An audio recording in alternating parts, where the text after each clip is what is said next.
খবর শুনছেন news 24x7 YouTube channel থেকে। প্রথমেই দেখে নেব আজকের সংবাদ শিরোনাম। মেয়র সভা করার অনুমতি দিল, রাতারাতি বদলে গেল সিদ্ধান্ত, তোপ জুনিয়র চিকিৎসকদের। বিনীতকে বিধানসভায় পাঠিয়েছেন মমতাই, চাঞ্চল্যকর দাবি শুভেন্দুর। পুজোর পর বড় খেলা। পুজোয় যদি দেখা যায় আরজি করের প্রতিবাদের ছায়া, বড় সিদ্ধান্তের কথা জানালো কলকাতা পুলিশ। সংঘাতের আবহেই বাংলার বন্যা নিয়ে বড় উদ্যোগ ডিভিসির, জারি হলো সার্কুলার। উত্তর ও দক্ষিণবঙ্গের একাধিক জেলায় প্রবল বৃষ্টির পূর্বাভাস। প্রতিদিন নিয়মিত সঠিক খবর শুনতে নিউজ 24x7 ইউটিউব চ্যানেলটিকে সাবস্ক্রাইব করুন।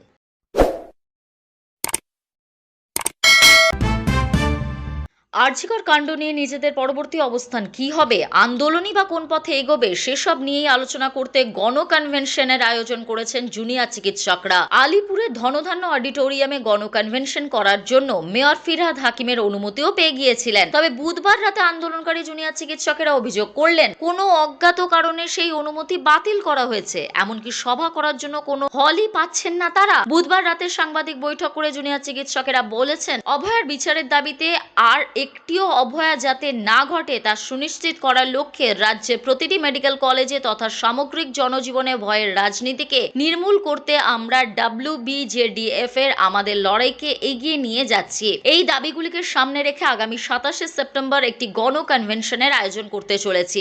এরপরই তাদের অভিযোগ, গতকাল মেয়রের কাছ থেকে ধনধান্য সভাগৃহে এই সভা করার অনুমতি আমরা নিয়েছিলাম, কিন্তু আজ কোনো এক অজ্ঞাত কারণে তারা আমাদের বুকিং বাতিল করে দিয়েছেন। সেই সঙ্গে একাধিক বড় সভাগৃহ আমাদের সভা করতে দিতে অস্বীকার করেছেন। তাদের বক্তব্য, তোমাদের প্রতিবাদ তো শেষ হয়ে গিয়েছে, এখনো কেন তোমরা এসব যুক্তিহীন কর্মসূচি করছো? গোটা ঘটনার তীব্র প্রতিবাদ করেছেন আন্দোলনকারী জুনিয়র চিকিৎসকেরা। এবার তাদের থামিয়ে রাখা বা আন্দোলন বন্ধ করে দেওয়া যাবে না বলে জোরালো দাবি করেছেন তারা। জুনিয়র চিকিৎসকেরা বলেছেন, আমরা সরকারকে সোজাসুজি জানিয়ে দিতে চাই, অভয়ার ন্যায় বিচার না নিয়ে আমাদের আন্দোলন শেষ হবে না। আর এরকম জঘন্য ষড়যন্ত্র চললে সমাজের সর্বস্তরের মানুষ আন্দোলনকে আরো তীব্র আকার দেবেন। তারা আরো বলেছেন, আমরা আপনাদের কাছে উক্ত কনভেনশনকে সফল করার আবেদন করব। আমরা SSKM হাসপাতালের অডিটোরিয়ামে বিকেল 4টে থেকে এই গণকনভেনশন করব। আমাদের পরবর্তী কর্মসূচি আমরা গণকনভেনশন থেকে ঘোষণা করব। বিচার না পাওয়া অবধি আমাদের আন্দোলন চলবে এবং প্রয়োজনে তীব্রতর হবে। মুখ্যমন্ত্রী মমতা বন্দ্যোপাধ্যায়ের নির্দেশেই আজ রাজ্য বিধানসভায় গিয়েছিলেন কলকাতার প্রাক্তন নগরপাল বিনীত গোয়েল। চাঞ্চল্যকর দাবি শুভেন্দু অধিকারীর, পুজোর পর একদিনে ত্রিফলা আন্দোলনে সরকারকে চাপে ফেলতে বড় কর্মসূচির প্রস্তাবও দিলেন রাজ্যের বিরোধী দলনেতা। হাজরার সমাবেশ থেকে ফের দাবি করলেন মুখ্যমন্ত্রীর পদত্যাগের। যার ঘরে গিয়েছিলেন সেখানেই আগে ঢুকে CBI জিজ্ঞাসাবাদ সংক্রান্ত সব তথ্য দিয়ে এসেছিলেন পানিহাটির বিধায়ক নির্মল ঘোষ। সেটাই বিনীতকে জানানো হয়েছে। বিনীত জানতে গিয়েছিলেন জিজ্ঞাসাবাদে তার নাম এসেছিল কিনা। এসব হচ্ছে মুখ্যমন্ত্রীর নির্দেশে, ফোনে আর রিস্ক নিচ্ছেন না। শুভেন্দু বলেন, বিজেপি পিছনের দরজা দিয়ে রাজ্যে ক্ষমতায় আসতে চায় না, ভোটে জিতেই বিজেপির সরকার গড়বে। ব্রিগেড প্যারেড গ্রাউন্ডে হবে শপথ গ্রহণ অনুষ্ঠান। আরজিকর হাসপাতাল ঘটনার সময় টালা থানার ওসি অভিজিৎ মণ্ডল গ্রেফতার হয়েছেন। CBI বলেছে, পুলিশ তথ্য প্রমাণ লোপাট করেছে। এরপর রাজ্যের পুলিশ মন্ত্রী কি ক্ষমতার থাকা উচিত? আরজিকর কাণ্ডে জুনিয়র ডাক্তারদের আন্দোলনকে সমর্থন করার কথা বলেন শুভেন্দু। সেই সঙ্গে বলেন, পোস্টমর্টম করার দরজা থেকে হাজরা মোড়। বিজেপি ন্যায় বিচারের দাবিতে আন্দোলন প্রতিবাদ চালিয়ে যাবে। CPIM কংগ্রেসের মতো বিজেপি সেটিং অপোজিশন নয়। 90 লক্ষ বাঙালি ভোটারদের কাছে ভোটের প্রচারের জন্য ঝাড়খণ্ডের শুভেন্দু। ন্যায় বিচারের আন্দোলনে মাকু সেকুরা মিশে আজাদি স্লোগান দিয়েছে বলে দাবি শুভেন্দু। তিনি বলেন, আমরা হিন্দুরা উৎসব করি না, পুজো করি। পঞ্জিকা শাস্ত্রমতে পুজোয় অংশ নিয়ে অভয়ার জন্য প্রার্থনা করব। বিজেপি অন্তত 1000 অভয়া মঞ্চ গড়ে সই সংগ্রহ করবে। 2.5 কোটি সই সংগ্রহ করতে হবে। শুভেন্দু বলেন, রাজ্য বিজেপি সভাপতির ঘোষণা মতো কর্মসূচি চলবে। আমরা কলকাতায় যেখানে অনুমতি পাবো সেখানে 1 লক্ষ কর্মী সমর্থকের জমায়েত করে 2.5 কোটি মানুষের সই নিয়ে যাবে রাজ্যপালের কাছে। বারবার সবার অনুমতি নিতে কোর্টে যেতে হয়। আজও কোর্টের নির্দেশ মেনে 200 লোক নিয়ে সভা হচ্ছে। তবে এরপর আর অনুমতি নেব না। একই দিনে নবান্ন, কালীঘাট, লালবাজার অভিযান হবে। দিন ঘোষণা করবে দল। শুভেন্দুর কথায় আজও কালীঘাটে যেতে পারতাম, কিন্তু আমরা আইন মেনে চলি। আগে বলেছিলাম একদিনে নবান্ন, কালীঘাট ও লালবাজার অভিযান হবে, তারপরই মুখ্যমন্ত্রীর বাড়ি সংলগ্ন এলাকায় 144 ধারা জারি করেছে। সামনের বছরের শুরুতে 5 লক্ষ যোগ্য চাকরি প্রার্থী জাতীয় পতাকা নিয়ে নবান্ন অভিযান করবেন। আগামী 15 মাস মুখ্যমন্ত্রী স্বস্তিতে থাকবেন না, উনি পালাতেও পারবেন না, বিজেপিও তাকে ছাড়বে না। অভয়া বোনের সঙ্গে যা হয়েছে তাতে পাপ ধ্বংস হবে। আমরা চাই আরজি করে খুন ও ধর্ষণের ঘটনায় যুক্ত ও তথ্য প্রমাণ লোপাটে অভিযুক্ত সকলের ফাঁসি। পুজোর ভিড়ে প্ররোচনামূলক কাজ কারবার করতে পারে। কলকাতা পুলিশের কমিশনার এবং অন্যান্য কর্তাদের সামনেই আশঙ্কার কথা বললেন পুজো উদ্যোক্তারা। আলিপুরে ধনধান্য অডিটোরিয়ামে কলকাতার সবকটি পুজো কমিটির সঙ্গে নিরাপত্তা সংক্রান্ত বৈঠক করেন কলকাতা পুলিশের কমিশনার বনজ ভার্মা এবং অন্যান্য পুলিশ কর্তারা। সেই বৈঠকে পুজোর সময় নিরাপত্তা সংক্রান্ত পরিস্থিতি যাতে শান্তিপূর্ণ থাকে এবং কোনো বিশৃঙ্খলা না ঘটে সেই বিষয়ে পুঙ্খানুপুঙ্খভাবে নিজেদের বক্তব্য রাখেন পুজো উদ্যোক্তারা। এদিনের বৈঠকে সরাসরি আরজিকর ইস্যু বা উই ওয়ান্ট জাস্টিস বিষয়টি উত্থাপন না করা হলেও তার সঙ্গে সম্পর্ক জড়িত কিছু না কিছু হওয়ার আশঙ্কা প্রকাশ করা হয়েছে পুজো কমিটির তরফে। যদিও পুলিশ কমিশনার মনোজ ভার্মার তরফে উদ্যোক্তাদের আশ্বস্ত করা হয়েছে, পুলিশ যাবতীয় নিরাপত্তার ব্যবস্থা করবে বলেও আশ্বস্ত করা হয়েছে।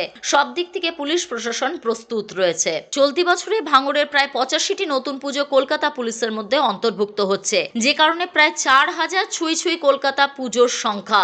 এদিন বৈঠকে যান নিয়ন্ত্রণ থেকে নিরাপত্তা এবং আনুষঙ্গিক বিষয়গুলিকে গুরুত্বপূর্ণভাবে তুলে ধরেন পুজো উদ্যোক্তারা। দুর্গাপুজো যাতে উৎসব আকারে কলকাতাবাসীর কাছে তুলে ধরা যায়, যাতে উৎসবের সকলে সমানভাবে মেতে উঠতে পারেন, তার জন্য উদ্যোক্তাদের তরফে পুলিশের সঙ্গে সমন্বয় রেখে কাজ করার সিদ্ধান্ত হয়েছে। যেহেতু আরজিকর ইস্যু এখন শহরকে তপ্ত করে রেখেছে, সে কারণে কিছুটা হলেও পুজো কমিটিগুলি পুজোর দিনগুলিতে অপ্রীতিকর ঘটনা নিয়ে চিন্তিত।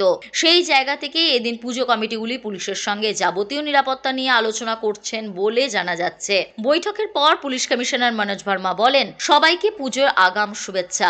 আমাদের সব রকম প্রস্তুতি রাখা হচ্ছে। আমরা আশাবাদী অন্যান্য বারের মতোই পুজো শান্তিপূর্ণ হবে, ভালোভাবে হবে। আর যারা যারা এসেছিল তারা সব ধরনের বিষয় তুলেছেন, আমরা সেগুলি পয়েন্ট আউট করেছি। সব রকমের প্রস্তুতি নেওয়া হয়েছে। পুজো একটা বড় উৎসব, সবাই আনন্দ করুন। পুলিশ প্রস্তুত থাকবে সব ধরনের সমস্যা সামলাতে। বিভিন্ন যে ইনপুট রয়েছে সেই সব নিয়ে আমাদের প্রস্তুতি রয়েছে।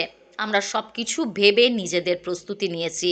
রাজ্যের একটা বড় অংশ জুড়ে বন্যার ছবি, ডুবছে বাড়ি, চাষের জমি। পরিস্থিতি দেখে বিচলিত মুখ্যমন্ত্রী মমতা বন্দ্যোপাধ্যায় বারবার ডিভিসিকে দোষারোপ করেছেন তিনি। এমনকি ডিভিসি অর্থাৎ দামোদর ভ্যালি কর্পোরেশন থেকে পদত্যাগও করেছেন বাংলার 2 প্রতিনিধি। এই পরিস্থিতিতে বন্যা ত্রাণে সাহায্য করতে এগিয়ে এলো সেই ডিভিসি। জল ছাড়া ও বন্যা নিয়ে ডিভিসি বনাম রাজ্য সংঘাতের আবহেই মানবিক মুখ ডিভিসির। বাংলায় ম্যানমেড বন্যা হয়েছে বলে অভিযোগ করেছেন মুখ্যমন্ত্রী মমতা বন্দ্যোপাধ্যায়। অভিযোগের আঙুল ডিভিসির দিকে। ঝাড়খণ্ডকে বাঁচাতে ডিভিসি ড্যাম থেকে নিয়ন্ত্রণহীন জল ছাড়া হয়েছে বলেই অভিযোগ। ফলে বানভাসী হয়েছে বাংলার বিস্তীর্ণ এলাকা।